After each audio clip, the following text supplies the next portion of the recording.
All right, so we're gonna go ahead and start. And for those who couldn't make it, we're gonna just upload the body cam recording on. Ye rest. They will get to watch it.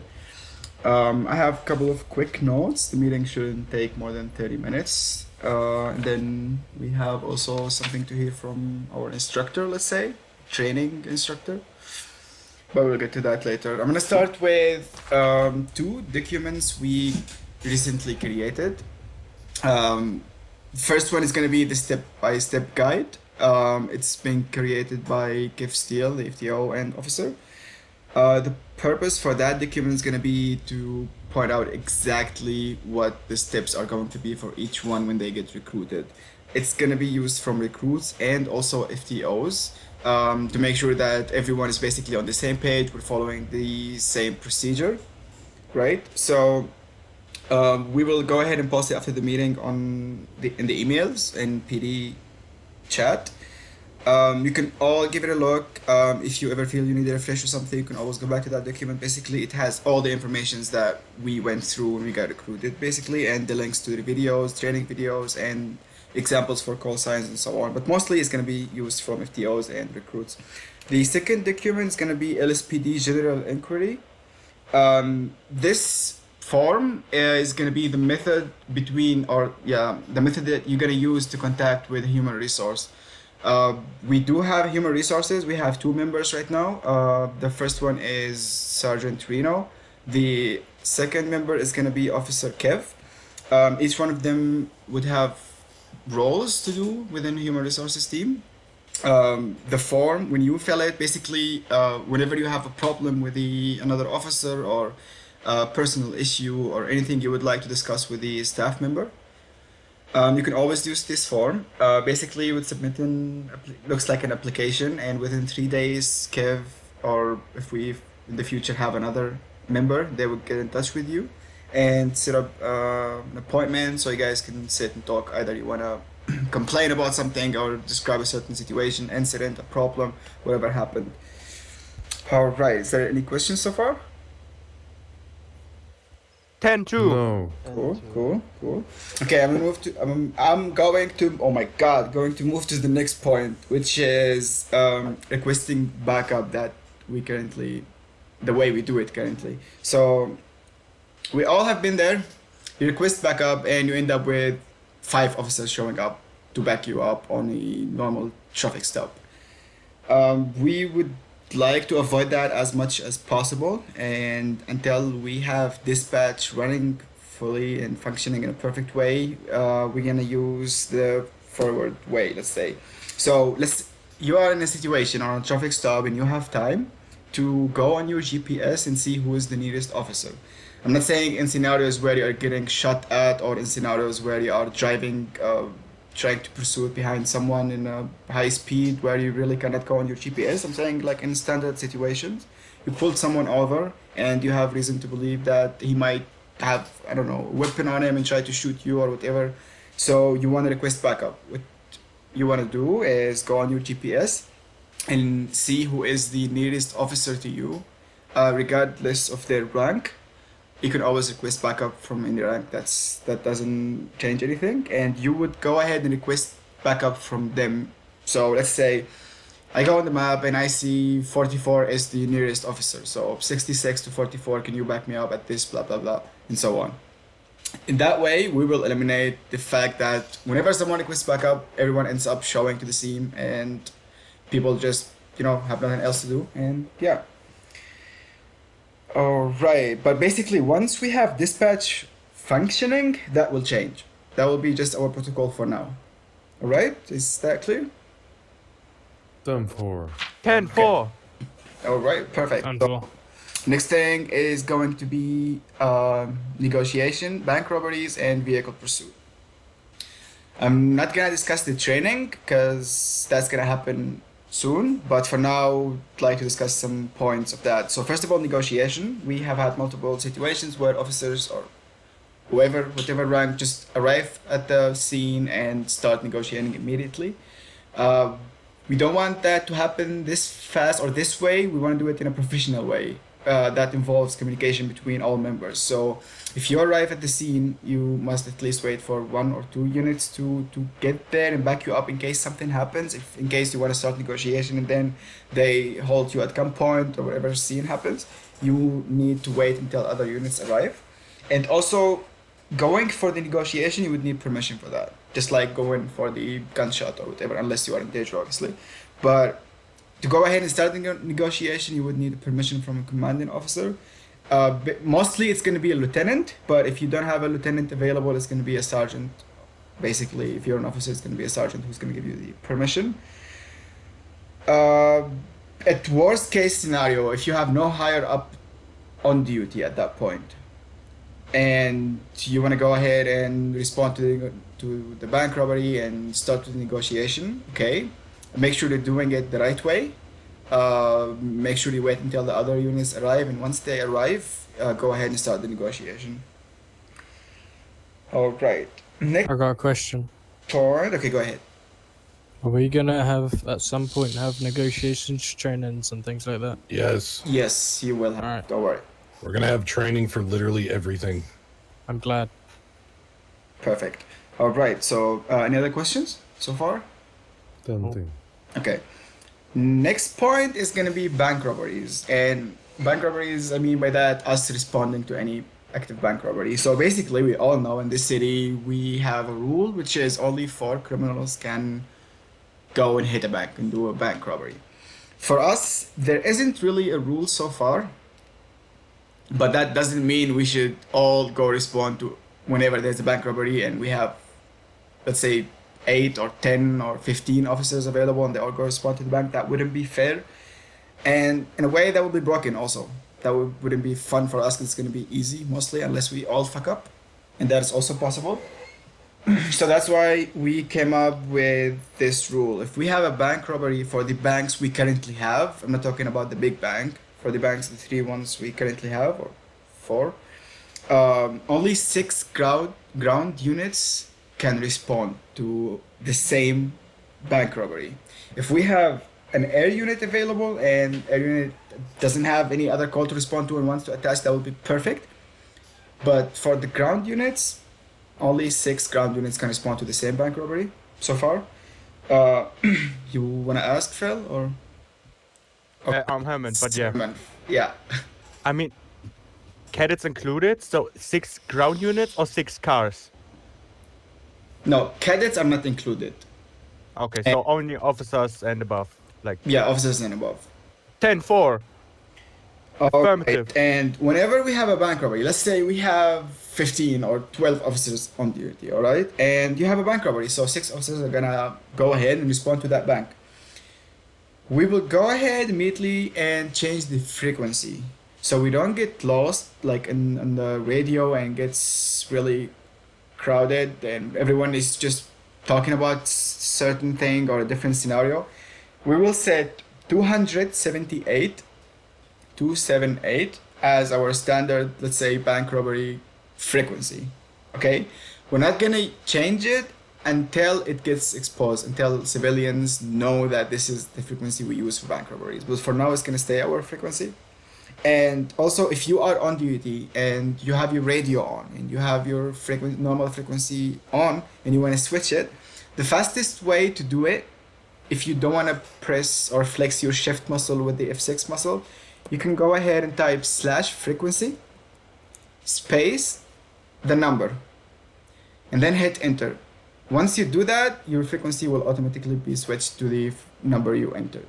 So that way, this basically is the fastest way to switch your frequency. Once you're done with the bank robbery in the scene, obviously you're gonna go ahead and return to the standard frequency we had, like for the rest of the officers. Is there any questions so far? 10-2. All right. Next point is gonna be vehicle pursuit. Basically, kind of the same idea. Only 4 ground units should respond to any vehicle pursuit. If we have 10 officers available or 100 officers available, only 4. Because if we have more than that, we might change that soon, make it 5. It depends on how that will work. But for now, it's gonna be 4. The point of this rule is that when we have a lot of officers engaged at the same pursuit, we will end up like taking each other out. Obviously, we've been all there. We've had this situation repeatedly a lot of times, and we want to avoid it.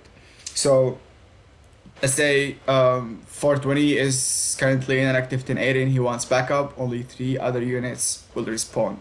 The rest of the officers, you can ask permission to set up roadblocks, you can ask permission to set up spike strips, but you will not engage in that pursuit. All right? 10-4. Okay, perfect. 10-4. So there is 3 more points I would like to mention, and then I want to see if someone else would have any questions, and then we can move to Vlad and his idea about the training. The points are gonna be, first of all, I don't know if you guys have noticed this. I myself, I noticed this problem or this feature, let's say, like 2 days ago, and then also Herman spoke about it yesterday in the emails. When you handcuff someone, there is a certain time, and then the handcuffs gets loose, and they kind of break out of the handcuffs and they start running. I'm not sure if it's 30 minutes, to be honest. I don't know if you did test that, but if you did, then perfect. Let's say around 30 minutes. So be careful whenever you handcuff someone, pay attention to that. I'm not saying before the 30 minutes run or like is over, go ahead and handcuff them again. No, give it a chance to for the scenario to expand, because obviously if you handcuffed someone and it's been more than 30 minutes and you still didn't bring him to the jail, there's obviously a scene that's currently going. So what I'm saying is pay attention. They might run, and this is not a problem in the city so far, or not a glitch. Sorry to mention something out of character, but that's the best way to describe it. The second point is going to be uniform. It's been brought to our attention that officers, without mentioning any names, have been going with their uniform off duty in the city, doing whatever, like not necessarily illegal things, but just being in your uniform off duty. That shouldn't be a thing. Your uniform is something you should wear only when you are on duty and during meetings if you want to look official in that meeting. I don't mind wearing a suit, or as long as it's appropriate to wear to a meeting. But off duty, uniform should not be on you. All right. The last point is going to be police vehicles also can be taken out from the police department garage only. If you, whatever situation happened, if you find yourself next to a garage and your car is totaled and you're thinking about, okay, I can ditch the car and grab another one from that garage, it's closed, I can fix my problem, don't do it.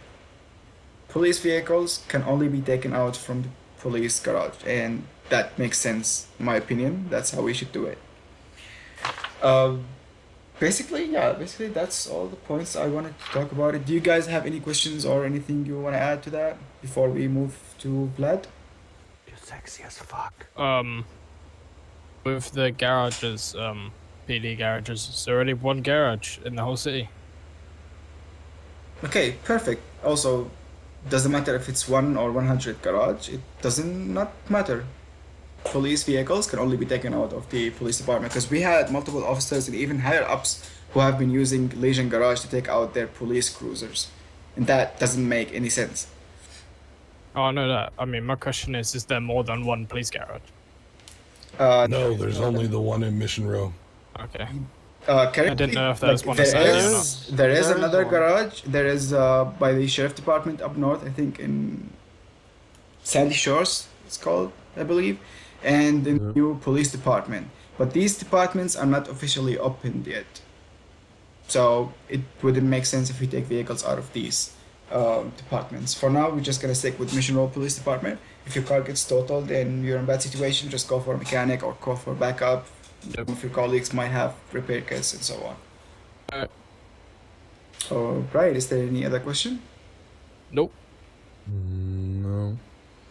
All right. Perfect. Then I guess we can now give Vlad his turn. Woo, Vlad! All right, I really don't want to take up a lot of your time, You got a spider. but Spider, run. oh my God, Yep, there. Marvin, you take it. I don't want to. Good, you're good, you're good.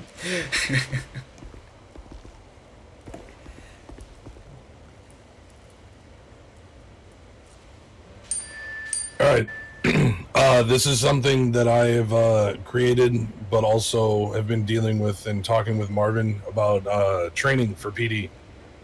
Now, I know a lot of us have all received promotions or been promoted kind of quickly just because we don't have a lot of officers on duty. But that doesn't mean that we shouldn't be held accountable for the training that we need. At the end of the day, we all want to be better. We all want to work better as a unit and as a team. And for that to happen, I think we all need to be able to pass the simple training course so we can get those promotions that people deserve and should have. With that being said, I've kind of restructured how junior cadets and cadets, they basically have a checklist. You will have a officer or an FTO, whoever gets authorized by Marvin himself to do that. You will have a checklist to go through with that individual, and they have to pass each individual exam before they can get promoted. This goes all the way from top to bottom. So Marvin himself, myself, everyone, no one is excluded. I don't care what rank you are currently. We all just have to get on the same page. And then based on that'll help us promote people individually moving forward based on what evals you have passed and what you have brought to the table, as in, are you a good leader? Do you understand how training works? There's multiple different categories. Honestly, it might look or sound like a lot of information, but it's really not. It's pretty simple. I feel that most of you, if not all of you, are very capable of going straight to the top to an extent, but at the same time, there comes a lot of responsibility with each rank, and that's something that we need to understand collectively, so then everyone can also have fun, because that's the whole point of this. We all want to enjoy our time here, but we have to do the job correctly and all be on the same page. When it comes to jailing people, I don't care if they're your friends, your brother, family member, it doesn't matter. They get the same sentence that any Joe Schmo would get, okay? I have broken it up into 4 groups. Right now, the groups are definitely not set in stone because we do have some officers that are currently very rarely on duty or are inactive. But moving forward, I would like to keep the groups at least having the 4, if not needing more once we get more officers, that's fine. But we're all going to be doing the same trainings, and until we pass them individually, we cannot move forward. Does anyone have any questions? I have a question. Feel free. Full of questions, but it's not. It's similar to this. Once we get more officers, are we all gonna be doubling up or something? Just so you know. So once you pass a specific training, you will not have to be involved in that training. Okay. If and when we get more officers, that'll be so. Right now, we really don't have, or if we do, we only have a couple FTOs, and we obviously need more people qualified for that position. Once we have a set team of FTOs and people graduate into that, or move forward, whatever it is, that's always going to be changing, but it doesn't have to if you don't want to. Some people will have to train even though they do not enjoy it as much, but at the same time, just remember this: training for you is training for them, so we're all going to learn at the same pace. If some people do proceed through this quickly, that is perfectly fine. That's the idea, but you have to understand what each individual course is for and what you have to learn from that. Next question. Are we gonna see the courses before? Yeah, so I'm in the middle. Yeah, it's already currently built to an extent. It's not finished. Once it is finished, it'll be open for everyone to see, so you will know what you need to do for each course. Anything else? Alrighty. That's all I have. I'm guessing there's going to be pursuit training.